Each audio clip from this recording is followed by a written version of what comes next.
सावन पुत्रदा एकादशी व्रत।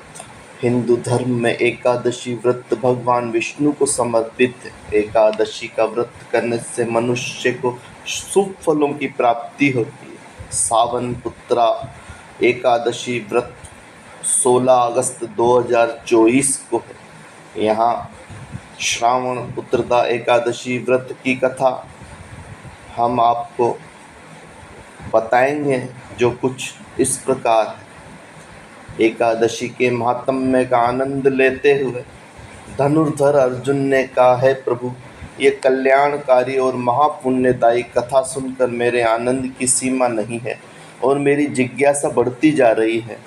हे कमल नयन, अब आप मुझे श्रावण माह के शुक्ल पक्ष की एकादशी की कथा सुनाने की कृपा करें।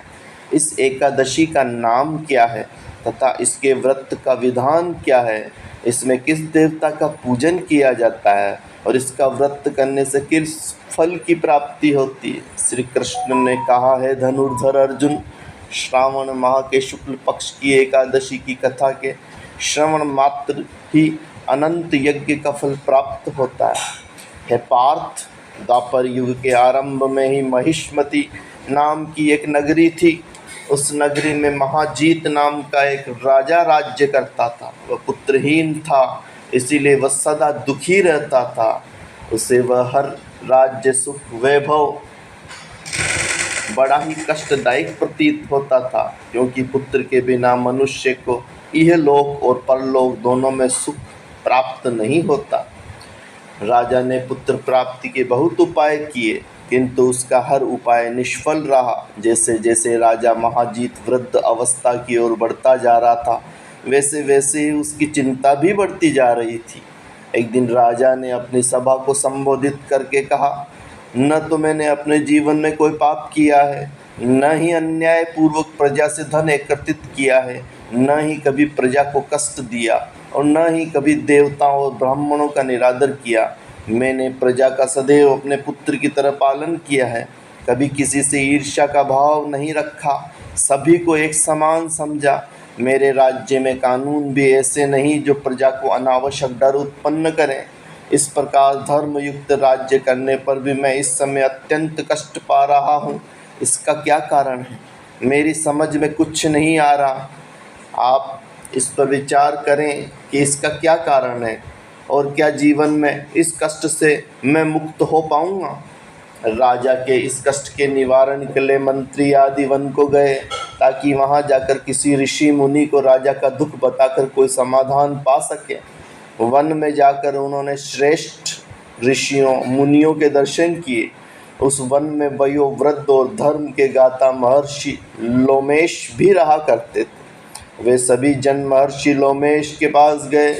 उन सब ने महर्षि लोमेश को दंडवत प्रणाम किया और उनके सम्मुख बैठ गए। महर्षि के दर्शन से सभी को बड़ी प्रसन्नता हुई और सब ने महर्षि लोमेश से प्रार्थना की, है देव, हमारे अहोभाग्य हैं कि हमें आपके दर्शनों का सौभाग्य प्राप्त हुआ। मंत्री की बात सुन लोमेश ऋषि ने कहा, है मंत्रीवर, आप लोगों की विनम्रता से मैं अति प्रसन्न हूँ। आप मुझसे अपने आने का प्रयोजन कहें, मैं आपके कार्य को अपने सामर्थ्य अनुसार अवश्य ही करूँगा, क्योंकि हमारा शरीर ही परोपकार के लिए बना है। लोमेश ऋषि के ऐसे मृदु वचन सुनकर मंत्री ने कहा, है ऋषिवर, आप हमारी सभी बातों को जानने में ब्रह्मा से भी ज़्यादा समर्थ हैं, अतः आप हमारे संदेह को दूर कीजिए।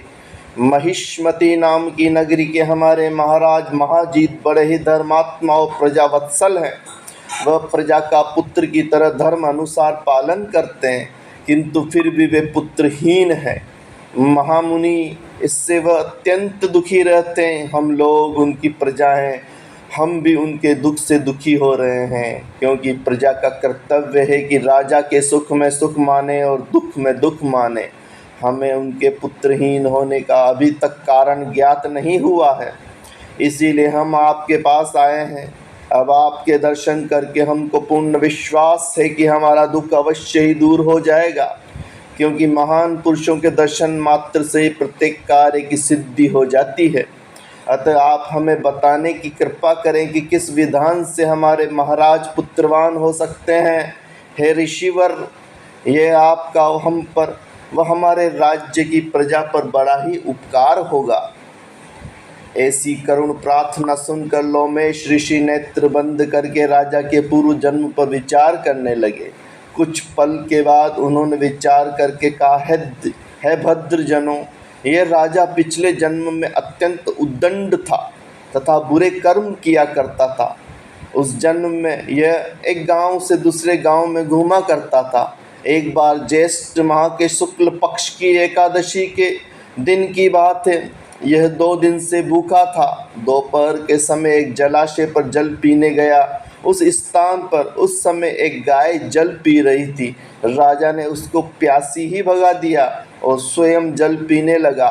हे श्रेष्ठ पुरुषों, इसलिए राजा को यह कष्ट भोगना पड़ रहा है।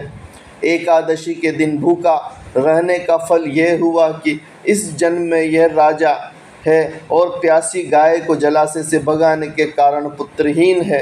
ये जान सभी सभासद प्रार्थना करने लगे, हे ऋषि श्रेष्ठ, शास्त्रों में ऐसा लिखा है कि पुण्य से पाप नष्ट हो जाते हैं। अतः कृपा कर आप हमें कोई ऐसा उपाय बताएं जिससे हमारे राजा के पूर्व जन्म के पाप नष्ट हो जाएं और उन्हें पुत्र रत्न की प्राप्ति हो। सभासदों की प्रार्थना सुनकर लोमेश मुनि ने कहा, है श्रेष्ठ पुरुषों, यदि तुम श्रावण माह के शुक्ल पक्ष की पुत्रदा एकादशी का व्रत और रात्रि जागरण करो और उस व्रत का फल राजा के निमित्त कर दो तो तुम्हारे राजा के यहाँ पुत्र उत्पन्न होगा। राजा के सभी कष्टों का नाश हो जाएगा। इस उपाय को जानकर मंत्री सभी ने महर्षि को कोटि कोटि धन्यवाद दिया तथा उनका आशीर्वाद लेकर अपने राज्य को लौट आए। इसके बाद उन्होंने लोमेश ऋषि की आज्ञा अनुसार पुत्रदा एकादशी का विधान पूर्वक उपवास किया और द्वादशी को उसका फल राजा को दे दिया। इस पुण्य के प्रभाव से रानी ने गर्भ धारण किया। 9 माह पश्चात एक अत्यंत तेजस्वी पुत्र को जन्म दिया। है पांडुपुत्र अर्जुन, इसीलिए एकादशी का नाम पुत्रदा एकादशी पड़ा। पुत्र की इच्छा रखने वाले मनुष्य को विधान पूर्वक श्रावण माह के शुक्ल पक्ष की एकादशी का व्रत करना चाहिए। इस व्रत के प्रभाव से यह लोक में सुख और परलोक में स्वर्ग की प्राप्ति होती है। तो भक्तों, ये थी पुत्रदा एकादशी की व्रत कथा और इसका महत्व। हमारे द्वारा दी हुई जानकारी अगर आपको अच्छी लगती है तो चैनल को सब्सक्राइब करें, लाइक करें। आपने अपना कीमती समय हमें दिया, इसके लिए आपका बहुत बहुत धन्यवाद।